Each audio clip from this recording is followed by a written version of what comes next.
Pee-wee Herman finally returned with a new movie outing nearly 30 years after Big Top Pee-wee, and this welcome return came courtesy of Netflix.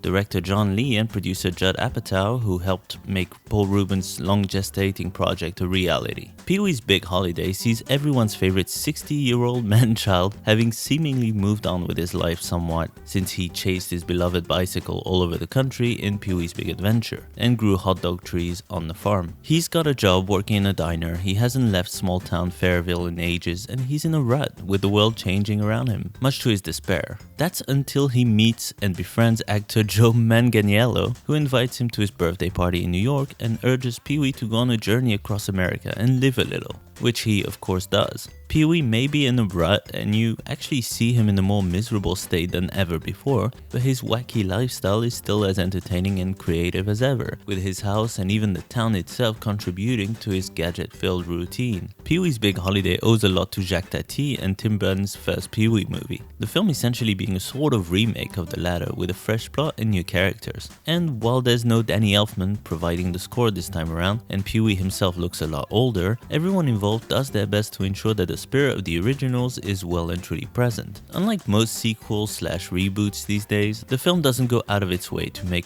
lots of pop culture references and cram in endless cameos, instead keeping the focus on the story and the main character's journey. In his travels, Pee-wee encounters a trio of women thieves, an Amish family, a farmer with 9 keen daughters, an eccentric loon, played by Diane Salinger from the original Pee-wee's Big Adventure, a wacko living in the woods, and among others. Admittedly, not every joke works here, but luckily most do, and the simplicity that made the old Pee-wee movies so charming and fun is in this movie, which is refreshing. Whether it's the plot itself, like going to a birthday party, or just Pee-wee making a milkshake, making funny noises with a balloon, or driving down his street in a tiny car, it's the simple moments that make Pee-wee's Big Holiday a success and a worthy, deserved comeback for Paul Reubens and his iconic alter ego. The cast is easy to warm up to, Joe Manganiello proving himself throughout to be a believable ally, as does Alia Shawkat's Rebel, and ultimately the film delivers an unexpected emotional punch and a valid message about living life to the fullest and making friends. There are also some more grown-up jokes sneakily placed in there so older viewers can still enjoy.